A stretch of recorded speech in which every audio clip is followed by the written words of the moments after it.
everyone. Hi, everyone. Welcome to the afternoon session. This is what happens when you have a partner and we're like bouncing off of each other. Who speaks first? Who speaks next? But welcome to our measurement session today. My name is Andrea Campbell, and I am the global lead for the Measurement Analytics Partner team here at LinkedIn. And I'm Johanna Kimura, our global product marketing lead. And today we're going to talk to you about how to make measurement the growth engine for your company. So by way of introduction, measurement, especially in a B2B context, can take so many different meanings. There's probably terms, words, and analyses that you run and use every single day as you talk about measurement, some of those that we don't even have captured here. But what it all comes down to is how do we prove out the value to our organizations of what we're doing? Because we did X, we saw Y as a result. But sometimes this can feel a little bit intangible because, as Seth Godin, famed author, says, what we do as marketers is we help solve problems. So how do we quantify that? Well, what we are going to talk about today is how we can connect the core value of what we bring as marketers to really our businesses. So we're going to answer two key questions today. What are the right things to measure? And then how do you get that buy-in internally within your companies? All right, so let's start with the first question of what to measure. Today we face a dilemma that starts with the time frames in which we use to measure our campaigns. And then we compound that with confusion between KPIs and ROI, and ultimately it puts us in a place where we question our own confidence on our own metrics. And we have a video to help illustrate this with some pretty cool music behind it, if I say so myself. So let's cue up the video.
All right, so that's our whole presentation. Thank you, everyone. Thanks for coming.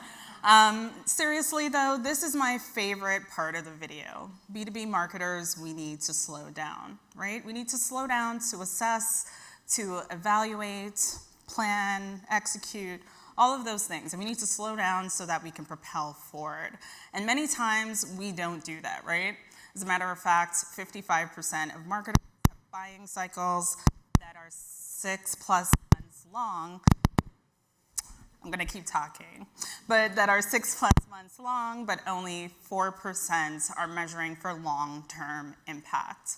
So how do we solve for this, right? What is the solution? The way that I like to think about it is as a trifecta. So that means aligning sales with marketing, finding your right balance for your business, and then evaluating all of the touch points. And I do mean all of the touch points, or as much as we potentially can. So let's start with aligning with sales because it's good business. 9 out of 10 people in here, 91% of marketing and sales professionals will agree that this is our biggest opportunity. And 83% say that they actually share goals and objectives with their sales teams. However, 50% do not measure success on the same KPIs, and 31% are not actively partnering. So that right there, what you saw on the last slide, I wouldn't say it's a recipe for disaster, but it does hinder us from progress, and it does hinder us from success. See, if you have a high sales reach and a low marketing reach, you ultimately have a missed opportunity. And if you have a high marketing reach and low sales reach, you have this really warm, fuzzy audience that no one is reaching out to. So what we want to happen is for our sales and marketing teams to parallel path, to ultimately get to what we call the sweet spot. And in the sweet spot, there are many different facets. The first one being strategy. And strategy consists of shared KPIs, goals, and objectives. Then process, so think targeting the right data pool. Think about end-to-end pipeline management. Then you have content and messaging, and this means getting feedback from sales, placing that into your content planning, for example. And then culture, so mutual trust and joint initiatives. Next, we want to think about our user journey and understanding that and measuring that appropriately. One of the most common mental models in marketing is the funnel, the top of funnel, the bottom of funnel. You all have heard it all. But what if we think about the user journey in terms of a balance beam? Balance beams are level, they are a representation of stability. One side is not weighted more than the other one. And gymnasts trust this in that it won't interrupt their action, their movement, their exercise. If we take that balance beam and we actually plot against it the various tactics from impressions all the way to a closed deal, this is what it would look like, more or less. And the two metrics that are in the darker color here, this is where B2B marketers tend to focus. They spend a lot of time here, maybe too definitively, yet these metrics, such as SQL, pipeline, revenue, time to close deal, all super important because they do tell us how our business is happening or what is happening in our business today. But as Mimi Turner said earlier, we need to pay attention to the 95% of marketers who are out of market at any given point in time. And they sit here. Here is where you have indicators, and each indicator is a leading indicator for the next one.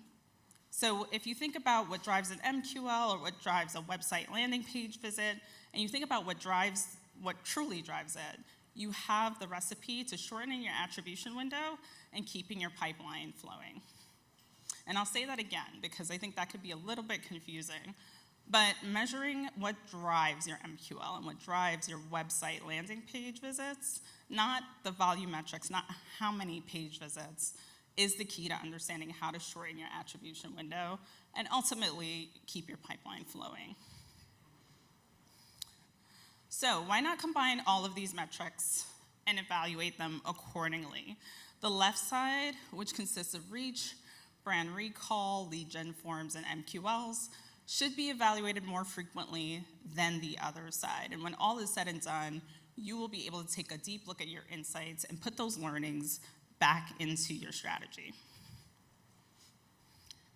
So to add to that, research has shown that LinkedIn works best when there is a balance between acquisition and brand. And that makes a lot of sense. On one end of that, you have a greater and higher unaided awareness and aided awareness. And on the other side of that, you have a higher likelihood to recommend. But we'd be remiss not to talk about share of voice and other mental availability metrics. In terms of mental availability metrics, such as share of voice, we use those to quantify the likelihood of someone to actually purchase your product when they're finally in market after a period of time. And that period of time could have been months, that period of time could have been years, but playing to the memory of your customer is where you want to be, not just thinking about clicks. And then we want to evaluate all touch points.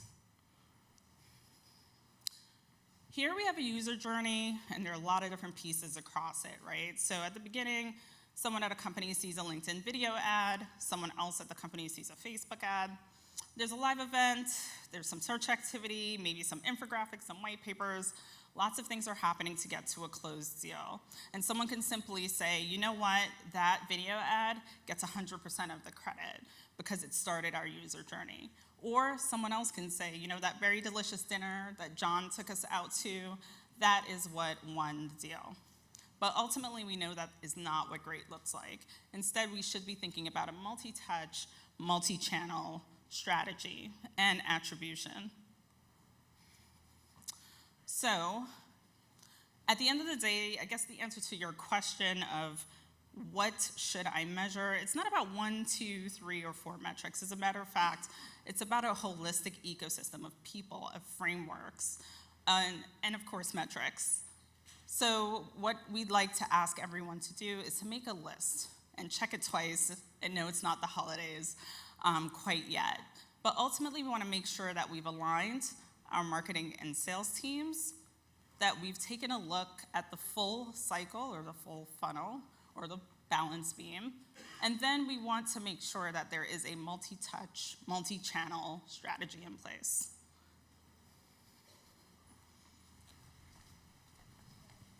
So Andy just walked you through what you should measure, but once you have that understanding, then it's all about how do you get buy-in internally and also the backing of your organizations. So that's what we're going to transition and talk to next. And arguably, there's one relationship that matters more than any other when we talk about this. Yet it's not the one that we always think about. We hear a lot about sales and marketing alignment. We don't hear a lot about marketing and finance alignment, but actually that's the one, as we know, that holds the budget. Recently, we teamed up with the IPA, the Institute of Practitioners in Advertising, and what we found was quite surprising. In fact, now 6 core roles report up to the CFO. 2 years ago, this was just 4. So many areas that the CMO cares about, things like digital transformation and strategy, now even pricing, rolls up into the finance organization. And that's why it's worth us to invest in this relationship.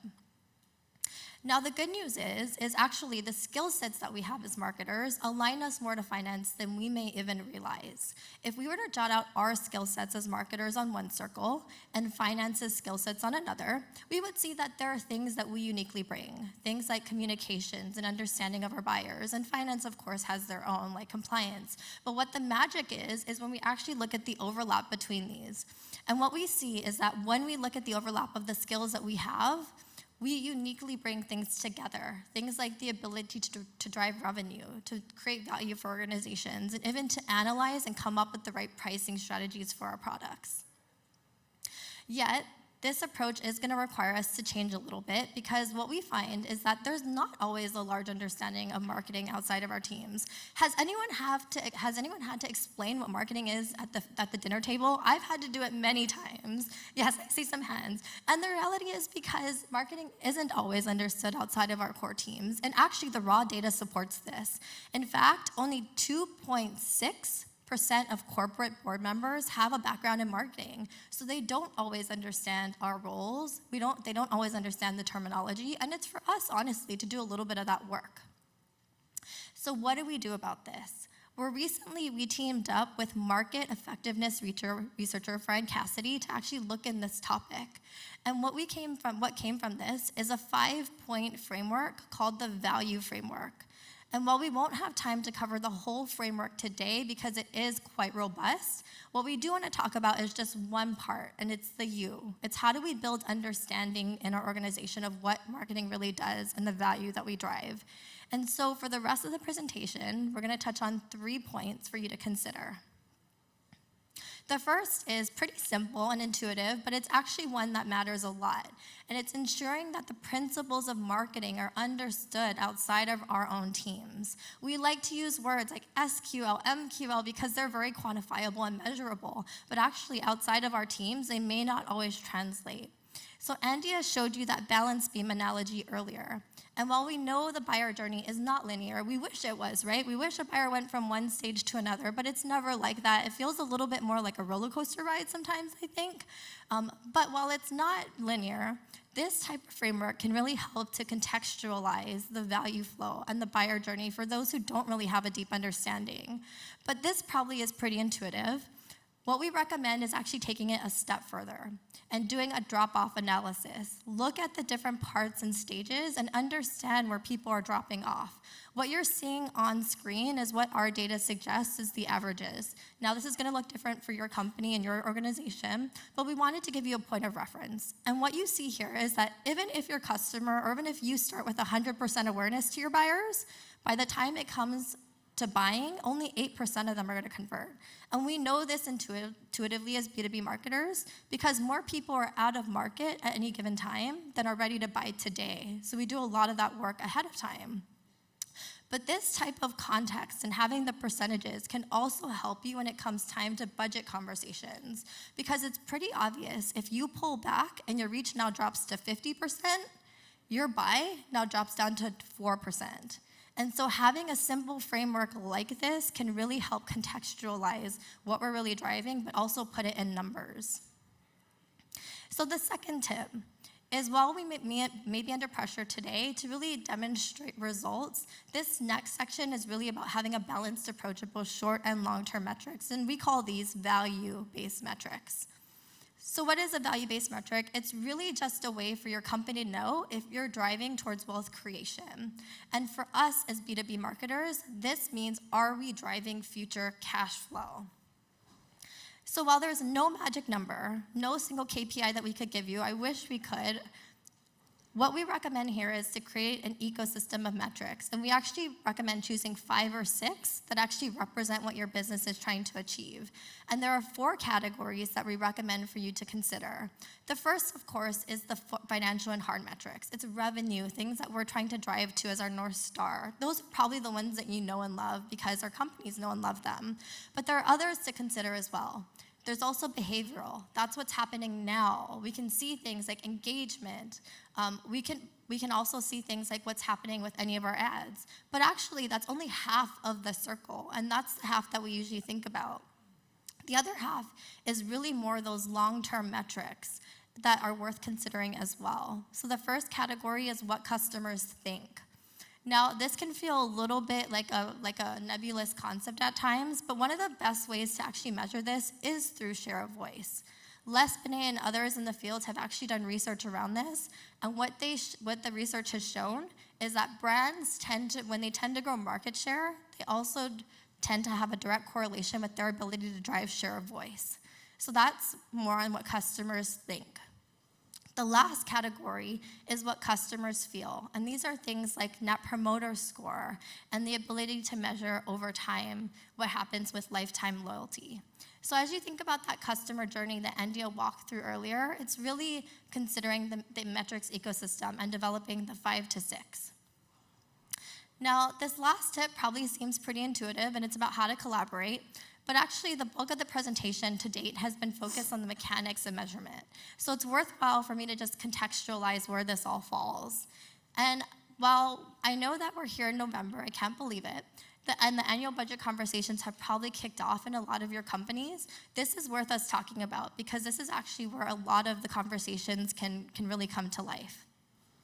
Our recommendation here is actually to engage with finance way before annual budget conversations happen, as much as 6 months in advance. Now, maybe you're doing that today, maybe you haven't, but the tip here is to be proactive because you don't necessarily want to be the one that gets the request for a report from your finance team and feeling like you're having to scramble. So the tip here is be proactive, start ahead. So this last slide that I wanted to show you, it just puts things in context. So we talked a lot today about defining metrics, but actually I wanted to show you this slide because it contextualizes that defining the metrics is actually only one part of the process, and in fact, it's not even the first part. What we really need to do is really understand the financial objectives our businesses are trying to drive, and then finding the right metrics that support that.